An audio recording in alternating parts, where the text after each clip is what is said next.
Namaskar Sadhguru, my name is Ritu. My question is, what according to you is being successful in spirituality? In spirituality or life? In spirituality.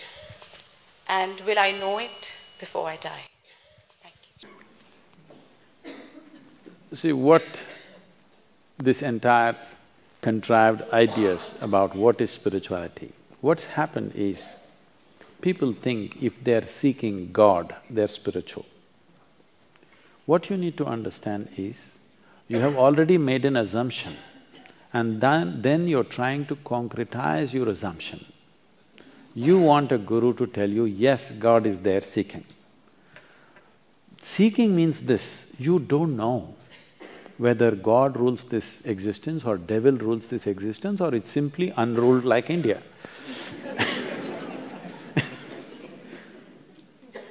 You don't know, that's why you want to seek. Seeking means you do not know and you want to know. If one has to be successful, as I said earlier, the most important thing is your intelligence is not identified with anything. Because the nature of the intellect is this, the moment you take on an identity, your intellect will work hard to protect that identity. You just have to tell yourself 3 times, I'm an Indian. Suddenly everything Indian looks nice, everything across the border doesn't look nice. You just have to tell yourself, I'm this, and immediately it only protects that and nothing else. This is the nature of the intellect. In fact, that is the work of the intellect, because intellect is a tool of survival. Intellect is not ultimate intelligence. Unfortunately, because we are too much under European influence and somebody there said, I think so, I exist, we just lost it. In India, in the yogic system, we do not ascribe too much significance to your thought, first of all. So why we do not give significance to thought process is, it can only happen from the limited data that you have gathered. What you call as thought, whatever kind of thought you have, is just recycling the limited data that you have gathered. You may think about gods, you may think about pleasure, you may think politics, you may think money. It is only the data that you have you're recycling. You are not see, you may be thinking whatever. So I have been telling… this is a hard thing to do with people, constantly telling them, if God appears in your meditation, you just have to ignore him. But Sadhguru, if Shiva comes, especially if he comes,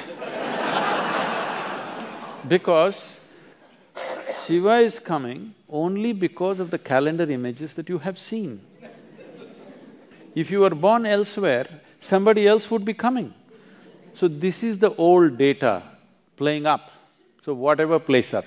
See, you cannot think God, you cannot think money, you cannot think ocean or the sky. You are only recycling the limited data. So we don't acknowledge thought process as a great form of intelligence. It's a wonderful instrument for handling your survival in the material world. But if you want to pursue something, there are other dimensions of intelligence within you. To put it very, very simply, today afternoon, whatever you had for lunch, let us say you had a chapati turns into a wonderful woman like you, because you ate the chapati. If Suhel ate this chapati, it will turn into a man. If a dog eats But I am a man. That is why I'm saying. You're not getting it. What I'm saying is, if a dog eats the chapati, it turns into a dog. So very intelligent chapati, you think?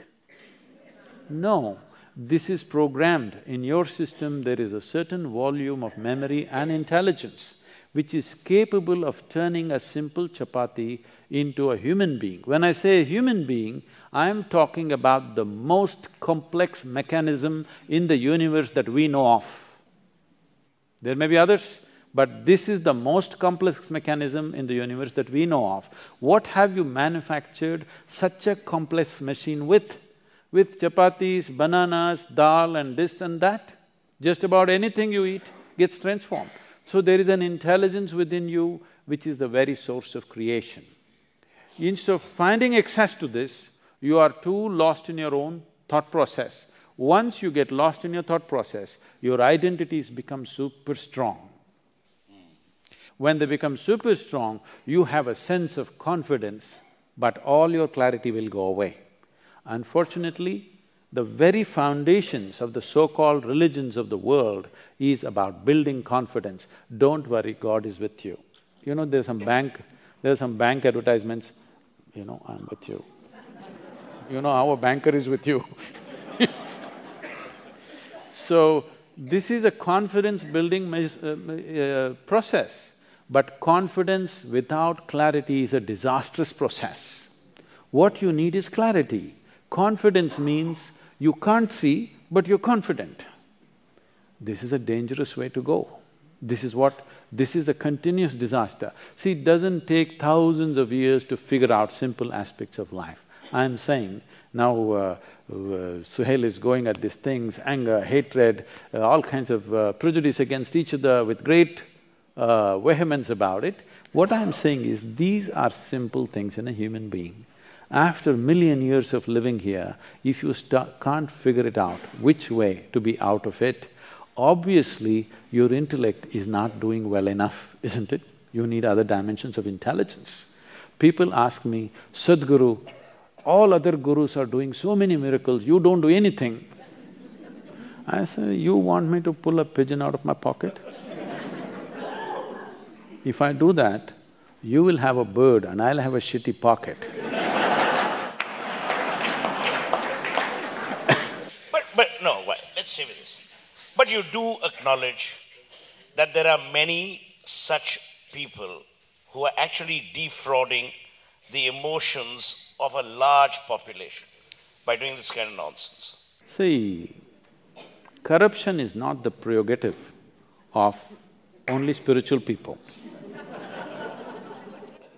There are corrupt politicians, there are corrupt lawyers, there are corrupt policemen, there are corrupt doctors, there are corrupt every kind of profession, okay? It has entered every sphere of life. It is just that when a person who claims to be a spiritual guide or a guru turns corrupt, it stands out glaring because today if you go to a police station, you're expecting him to be corrupt, unfortunately. If he's not corrupt, you're surprised. That's when you talk about it. Oh my God, I went to the police station, the guy didn't ask for a buck. He did the job for me, you know. But when you go to your doctor, if he's corrupt, you're a little hurt because you placed your physical self in his hands. But when you go to your guru, you placed your entire life in his hands. If he is corrupt, you're very profoundly hurt, all right? So, the integrity that is necessary to perform different levels of activity is definitely more demanding when more trust is invested in that. But unfortunately, spiritual enterprise has started, okay? It's an enterprise. If you read 2 pages of Gita, you can become a guru in the country. You don't have to read the entire thing. 2 pages and go on repeating the same 2 pages in a language that other people don't understand, you will become a guru. So, about being successful with that spiritual process, this is all you have to do. Tonight when you go home, sit on your bed, look at yourself, what is you, what you gathered, okay? You have a home, you gathered it. You have people, you gathered them. You have clothes, you gathered this. You have a body, you gathered this. The content of your mind, you gathered it. See, before going to bed, close your eyes and see if you can keep all that aside, even intellectually. Just try to keep it aside and go to bed every day. You will see one day you will wake up in a way you have not believed possible, truly awake.